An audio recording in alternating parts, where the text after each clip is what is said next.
Bonjour everyone, I have the Fox, and today we're going to be talking about Spider-Man No Way Home again. Yeah, so basically the reason why I talk about Spider-Man No Way Home is that I saw it again last night, and I found out I have more to say. So yeah, another video on Spider-Man No Way Home. Every time I watch this movie I'm going to make a video on it, because there's so much to say about this movie. Also, I did see the Batman last night. I saw it, no not last night, I saw the Batman yesterday, and I can't put that review up because I haven't watched Dark Knight Rises yet, and I want that to be consistent. So yeah, I have the Batman posters right here. I have a Spider-Man No Way Home poster just out of frame right there, and I am ecstatic to talk about this movie, that movie, and it's all going to be coming throughout the coming week, so I'm so excited, I'm so pumped right now. It's been a pretty good week. Yeah. So, yeah, let me just get this stuff out of my way. So the intro, put the intro right here.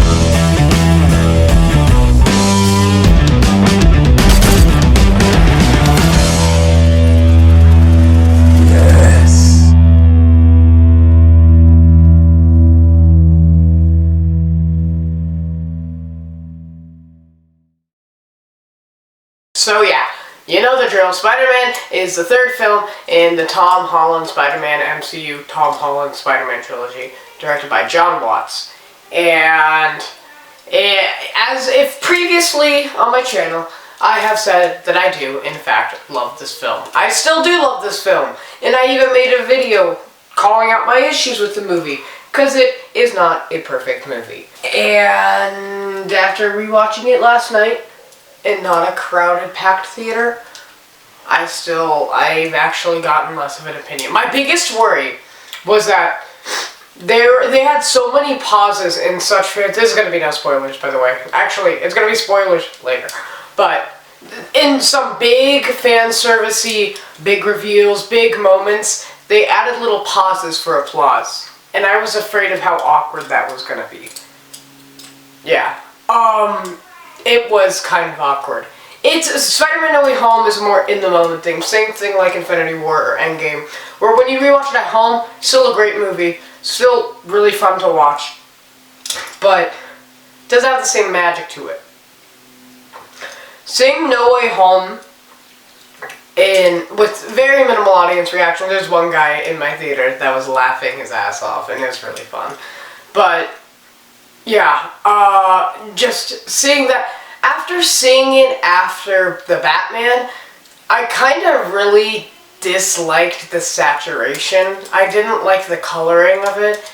It seemed too happy. I don't know how to explain it. Like, after seeing the grittiness and just the grossness of the Batman, it kind of, like, felt oversaturated and just too superhero-y. And that kind of bugged me. I don't know. But yeah, the CGI, okay, now we're getting into spoiler territory. The CGI, yeah, so if you haven't seen the movie yet, which I don't know why you haven't, if you haven't seen the movie yet, leave. I don't know why you'd be watching this video if you haven't seen the film. But yeah, just get out of here because we're talking about spoilers. So the CGI is pretty good. For the most part, like, I don't like the way that Spider-Man's, like, body movements look. Okay, so Andrew Garfield, like, the portals, everything with Doctor Strange looks pretty good. The spell looks good. I don't like the way that they got really heavily CGI during the apartment battle. And that kind of bugged me. Like, some of the scenes are very heavily CGI, and it really bothered me. Like Andrew catching MJ. When Andrew comes in, that's when the big pause happens, where there's a big applause, and then he's just, okay.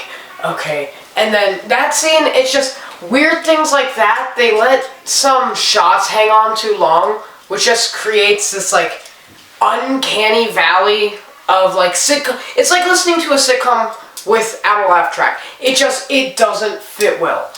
And I don't know. I really hope they do something for that release. I'm really looking forward to the bonus features. But yeah, Spider-Man No Way Home. I still enjoy it. It's still a fun movie. There's this really good, like, 3-minute long shot when they first reveal his identity. And it's going throughout the apartment. I really like the way that looks. It is so well put together. And the acting is great. It's just, I don't know. It feels too fantastical after seeing. Maybe it's because of bias or something. I still love the movie to death, but like, it's the more I watch it, the more the more issues I find out about it.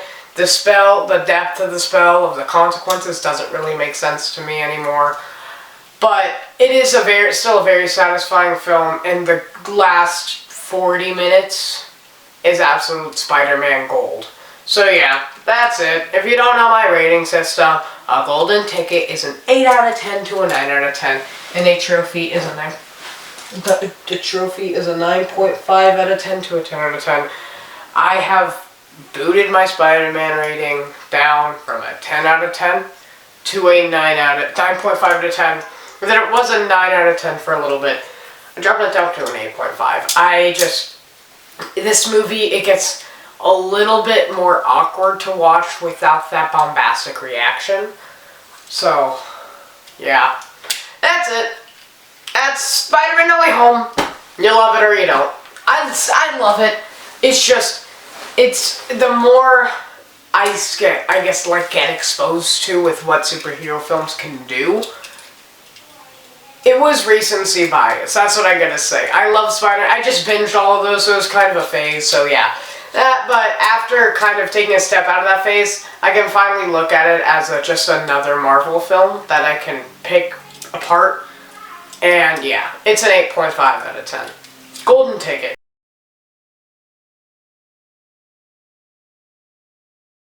Still a great film, love it to death, but not perfect. So yeah, that's it. Thank you guys so much for watching, and I think I'm going to be doing Dark Knight Rises yet, because I have to. But yeah, thank you guys so much for watching. Stay gold, everyone. Peter 3!